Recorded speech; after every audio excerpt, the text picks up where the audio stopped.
하나님 마음에 합한 다윗. 다윗은 16장 오바랍되는 데서부터 벌써로 다윗이 등장하기 시작합니다. 다윗에게 하나님께서 기름을 붓습니다. 이미 두 번째 그 전투부터 싹수가 노릇다 해가지고 이제는 새로운 사람에게 이제 기름을 붓죠. 왜 다윗이 하나님 마음에 합한 왕입니까? 순종하기 때문이에요. 순종. 사람이 아닌 하나님을 상대하는 신앙. 하나님과 같은 마음, 같은 성품. 그래서 백성들을 인도하는 이 다윗이 직업을 보십시오. 뭡니까? 목동이잖아요, 목동. 이 직업이 중요합니다. 목동. 다윗은 양떼들을 보호하는 거예요. 다윗은 그 양을 먹이던 목동에서 하나님의 그 양인 이스라엘을 먹이는 목자가 되는 다윗의 왕이 되는 겁니다. 그래서 이 통치술도 다릅니다. 사울은요, 테이크, 가져와. 다윗의 통치술은요, 돌보는 자입니다. 양을 돌보듯이 텐더입니다. 테이크가 아니고 텐더. Love me tender. 할 때 love me. 그게 love me, 나를 사랑해 주세요. 어떻게 해요? 다윗이 그 자기 양을 돌보듯이 나를 사랑해 주세요. Love me tender. 할 때 이 tender라는 학생들 받았어요. 영어 하는 단어 하나 더 배워가야지 오늘. 예, 학생들. tender라는 말은 그 왕이지만도요, 군림하고 막 이렇게 하는 통치가 아니고 양을 돌보듯이, 그 목자가 양을 돌보듯이 이 백성들을 돌보는 그 다윗의 마음, 이걸 하나님이 하는 거예요. 그래서 예수님이 목수신데 보면 예수님 상 보면 양 한 마리 안고 있는 게 있죠. 예수님. 그건 그래서 다윗의 어떤 모습들인 거예요. 보여주는 거예요. 다윗과 골리앗입니다. 다윗, 골리앗 이제 싸움이 시작됩니다. 엘라 고척이 동영상 한번 보도록 하겠습니다. 여기서 싸움이 일어납니다. 이 골짜기에서. 중요한 거는요, 여러분들 다윗과 골리앗의 싸움에 푹 빠지면 안 됩니다. 다윗과 골리앗의 싸움은 결과물이고요. 실제 진짜 중요한 거는요, 순종이거든요. 그 순종이 뭐냐면요, 아버지께 순종한 이게 키포인트입니다. 그 팔로우업으로 나오는 결과가 그 싸움입니다. 아버지께 순종해가지고 복받는 많죠? 요셉도 그렇죠. 아버지 심부름으로 떠났다가, 물론 거기서부터 이제 고생문이 열리는 게 있지만, 아버지 심부름. 사울도 아까 암낙이 막 찾으러 가는 것도 아버지한테 잘 보여요. 결국에는요, 축복은 아버지하고에서 나옵니다. 아버지께 잘 보이고, 아버지께 순종하는 자는요, 축복이고, 모든 문들이 형통하게 열립니다. 그러니까 아버지하고 사이를 자꾸 갈라뜨리게 하잖아요. 지금 자녀들과 사이를. 마찬가지입니다. 그런데 보세요. 이 아들 3명이 전쟁에 참석입니다. 8명이죠.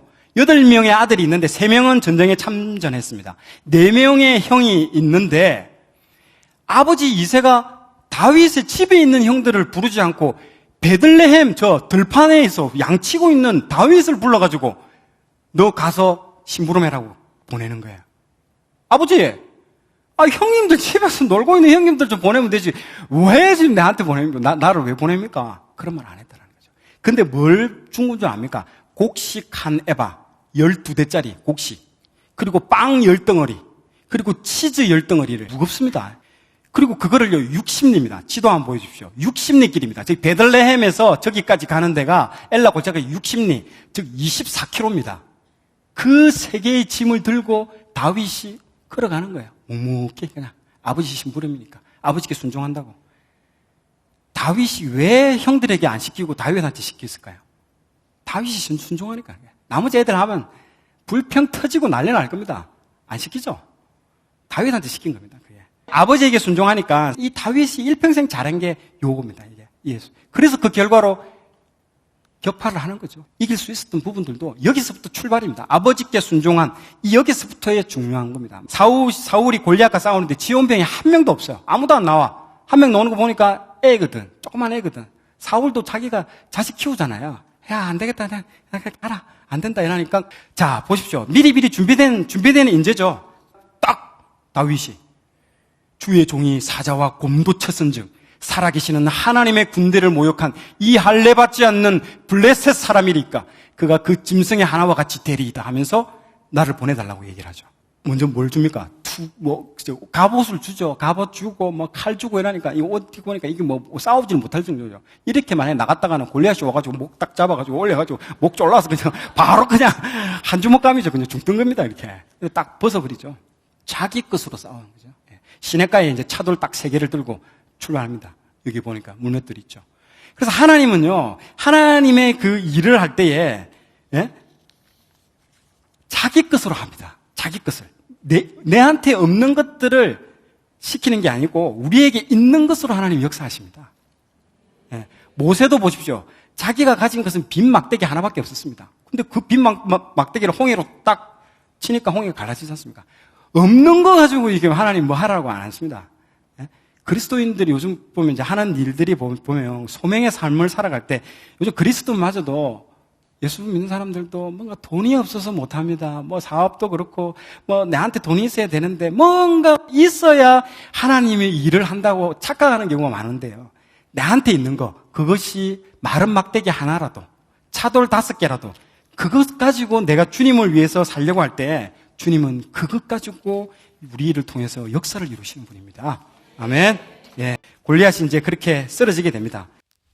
왕자 요나단이 다윗을 사랑할 정도로 서로 마음이 잘 맞는 부분들이 이제 18장에 나옵니다. 다윗과 요나단은 서로 영명이 통하는 거죠. 다윗과 요나단의 우정이 정말 여기서부터 시작됩니다. 다윗과 요나단의 우정은 예수님과 우리와의 관계를 잘 상징해서 보여주는 것이기도 합니다. 예수님은 우리를 종이라고 부르지 않고 친구라고 부르셨습니다. 하나님께서도 아브라함을 이사야서에서 벗이라고 부르며 친구라고도 하기도 하죠. 한편 사울은 다윗과 이때부터 원수가 됩니다. 백성들이 개선 장군을 맞이할 때 외치는 소리인 사울이 죽인 자는 천천히요 다윗은 만만히로다.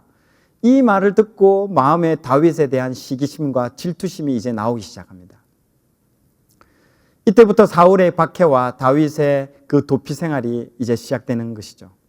다윗이 사울의 사위가 되고 미갈과 결혼하는 그 러브 스토리가 사무엘상 18장 하반부에 나오기 시작합니다. 요나단이 다윗을 위해 아버지를 설득하는 장면으로 시작됩니다.